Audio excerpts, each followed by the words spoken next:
Nicolás Maduro exhorta al sector privado de Venezuela. Hace un llamado a los empresarios para impulsar la producción a nivel nacional con el fin de contrarrestar las sanciones, dice, impuestas por Estados Unidos. Pero, ¿qué significa que un mandatario que se define como socialista le pida ayuda al último reducto capitalista de Venezuela? ¿Y cómo responderán los empresarios? Es precisamente lo que le quiero preguntar a Pedro Palma, director de Ecoanalítica, quien nos acompaña desde Caracas. Pedro, bienvenido, gracias por estar con nosotros.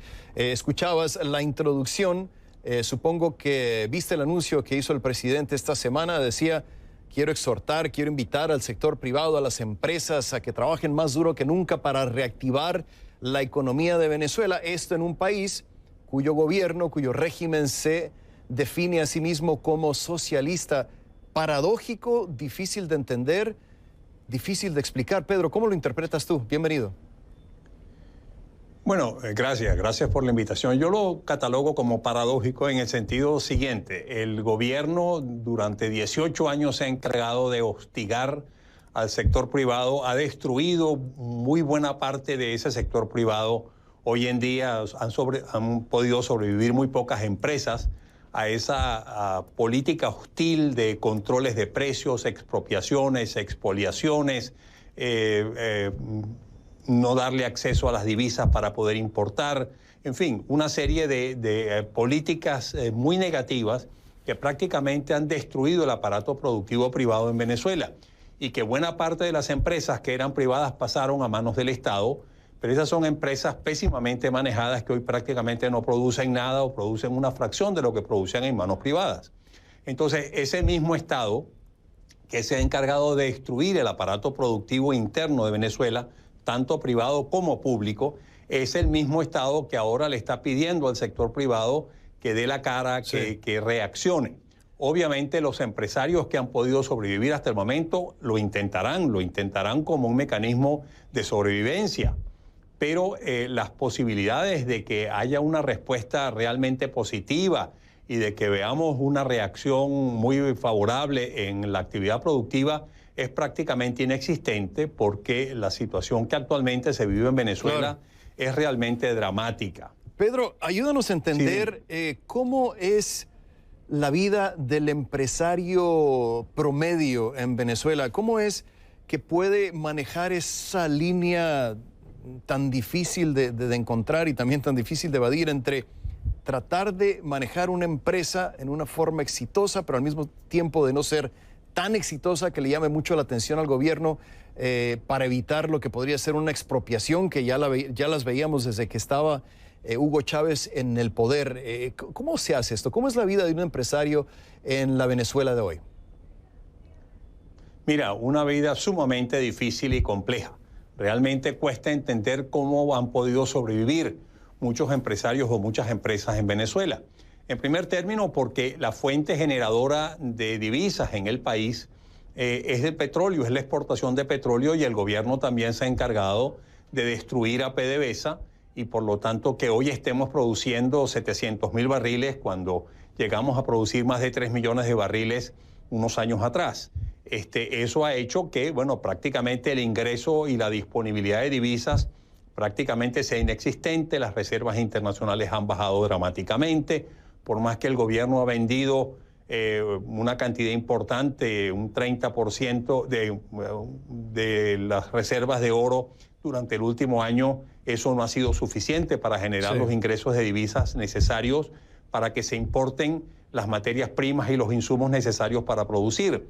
Localmente esos insumos tampoco se producen, y por lo tanto realmente lo que hemos visto año tras año en Venezuela es que esos empresarios tienen que trabajar realmente con las uñas, como decimos en Venezuela, para poder sobrevivir, porque les es realmente difícil mantenerse con vida. Claro, no, me tocó estar recientemente en Venezuela y fui testigo exactamente de algunas de las cosas que dices. Ahora, cuando se habla de Venezuela y en economía, uno no puede dejar el tema de la inflación por fuera. El año pasado la inflación se medía en millones %. Este año algunos economistas dicen que el nivel para el cierre podría estar en el 8.000%, que sería un escándalo para un país normal, pero buenas noticias para un país como Venezuela. ¿Va a pasar esto realmente? Y si está mejorando, el nivel de inflación, y digo mejorando entre comillas. ¿A qué se debe esto, Pedro?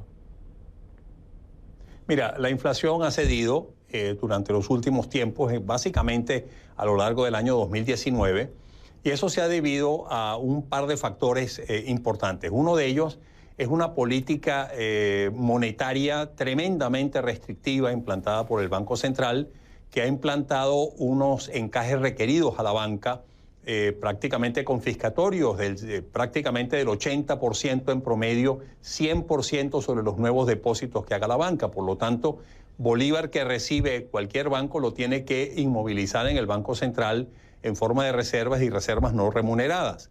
Eso ha paralizado totalmente la actividad crediticia de la banca y por lo tanto ha paralizado el consumo, ha paralizado la demanda, no hay demanda y por lo tanto los empresarios tampoco consiguen posibilidades de colocar su producción en el mercado local. Pedro, eso ha hecho, obviamente... Sí, adelante, sigue. No, eso ha hecho que obviamente pues, se paralice la actividad económica y que este año estemos previendo una contracción económica superior al 35%. El Fondo Monetario ha puesto esa perspectiva de menos 35% del producto, lo cual ya a una economía que se ha contraído más del 50% en los últimos 5 años, nos pondría a producir prácticamente un tercio de lo que producíamos en el año 2013. Esa situación, pues obviamente ha hecho una paralización total de la economía que se ha traducido, sí, en una reducción de la presión inflacionaria, pero ni remotamente en una solución a la inflación. La inflación sigue siendo sumamente elevada. El último estimado de la Asamblea Nacional ubica la inflación del mes de julio o del mes de agosto en 60 y tanto %. Solamente en un mes, y eso nos puede llevar, sí, a una inflación por debajo de 1.000.000% este año, pero eso no es nada que realmente nos deba llevar a enorgullecernos. Unos cuantos segundos nos quedan, Pedro. No me quiero despedir sin terminarte. ¿Qué tanto está sintiendo el sector privado el efecto de las sanciones de Estados Unidos sobre el régimen? La Casa Blanca decía que no iban contra empresarios, no iban contra el pueblo, iban contra Nicolás Maduro. Mira, sin duda alguna las sanciones han tenido impacto sobre toda la realidad económica venezolana porque pues, han hecho, por ejemplo, que los bancos corresponsales extranjeros pues, se abstengan de seguir dando actividades o negocios con los bancos venezolanos. Ha impedido el que ingresen divisas al país. Todo eso se ha reflejado negativamente dentro de la economía. Pero algo que es muy importante decir es que si bien el gobierno ha mantenido un discurso de que son esas sanciones las razones por las que estamos en este colapso de la economía, lo que hay que decir es no, ese colapso no se debe a las sanciones. Las sanciones han agravado la situación, pero la situación, esta situación de colapso se debe a las pésimas políticas públicas que se han venido implantando en Venezuela durante los últimos 18 años. El 2019, decía Maduro, va a ser el año de la recuperación, lo dijo el año anterior, y bueno, ya perdí la cuenta de cuántos años lo ha dicho. Se nos acaba el tiempo, desafortunadamente. Le doy las gracias a Pedro Palma, director de Ecoanalítica, quien nos acompañaba en vivo desde Caracas. Gracias, Pedro. Y cuando regresemos...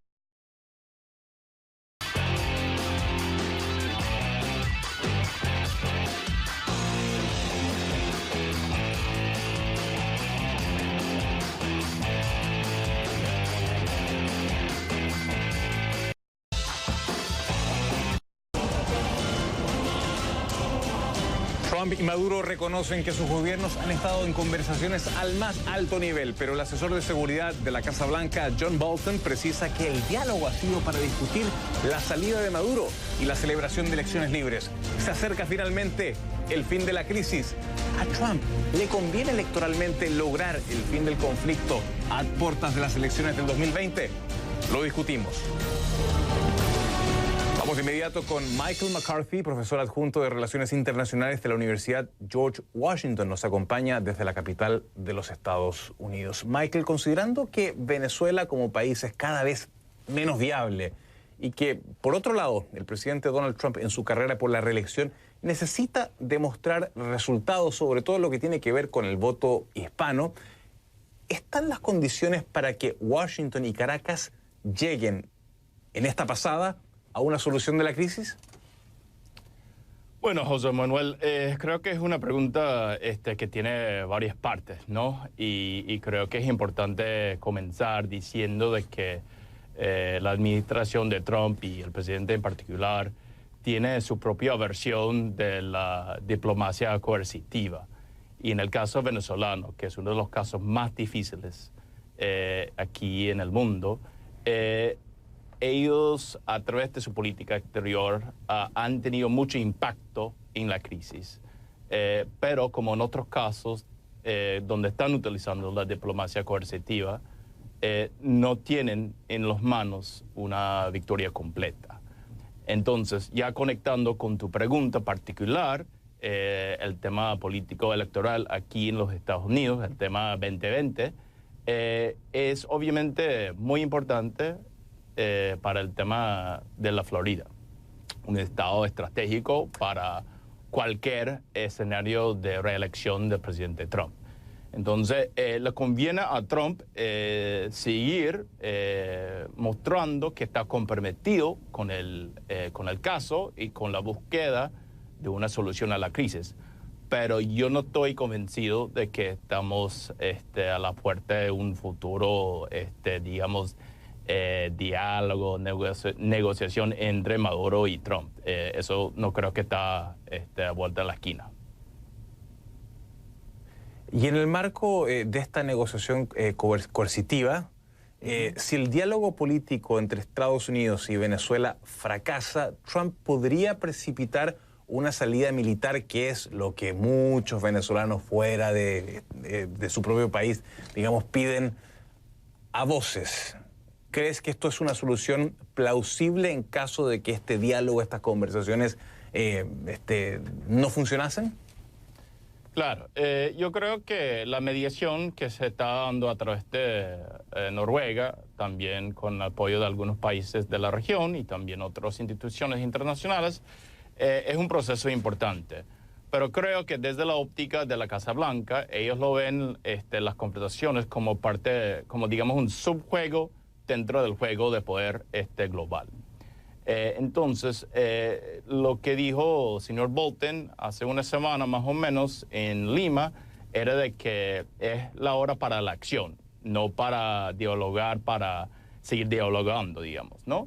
Entonces, yo creo que la administración ni está a favor ni en contra de las conversaciones que se están dando y que han estado dándose en Barbados, ¿no?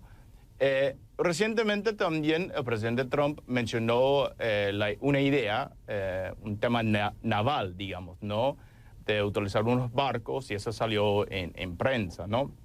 Que es una idea que él está considerando.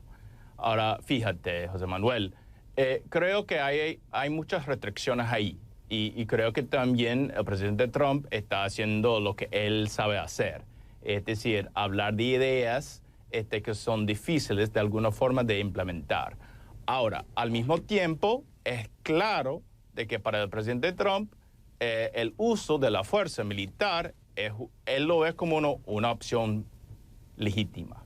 Y también está claro de que aquí los generales respetan, digamos, la cadena de mando, pues. Entonces, de comando, sí, gracias. Entonces, lo que estoy diciendo con todo eso es que no se puede descontar la posibilidad del uso de la fuerza en el contexto de la crisis. No lo veo como algo inminente, pero creo que no se puede descontarlo. Ahora, ¿qué puede ofrecer en este diálogo Estados Unidos a cambio en una negociación con Venezuela, con el gobierno de Maduro?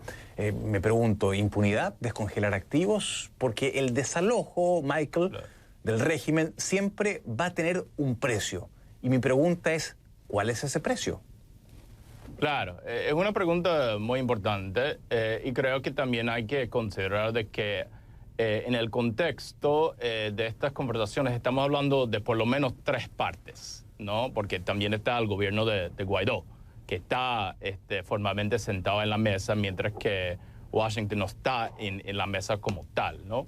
Obviamente la administración está poniendo presión sobre la mesa con un fin en el mente, que es poder tratar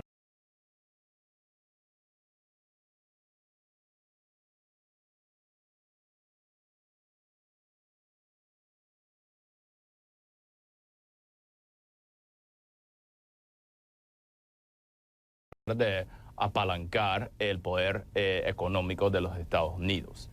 Entonces, lo que yo pienso es que, claro, Washington tiene que enviar señales de que si, digamos, funcionarios del gobierno de Nicolás Maduro quieren salirse de la situación, quieren salirse del barco, eso puede ser bienvenido o visto con buenos ojos por parte de la Casa Blanca y otras partes del gobierno estadounidense. Eso fue lo que pasó con el exdirector del SEBIN, el general Christopher Figueroa.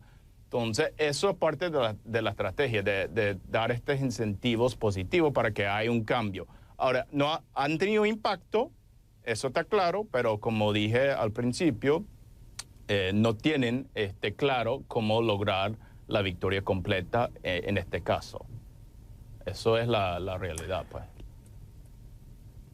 Lo cierto es que las opciones están abiertas, como ha dicho el presidente Donald Trump, el diálogo existe, lo han reconocido ambos mandatarios y ojalá, bueno, se llegue a algún tipo de acuerdo porque me parece que los venezolanos que están dentro y fuera del país lo necesitan y mucho. Gracias a Michael McCarthy, profesor adjunto de Relaciones Internacionales de la Universidad George Washington, que nos ha acompañado esta noche desde la capital de los Estados Unidos. Y cuando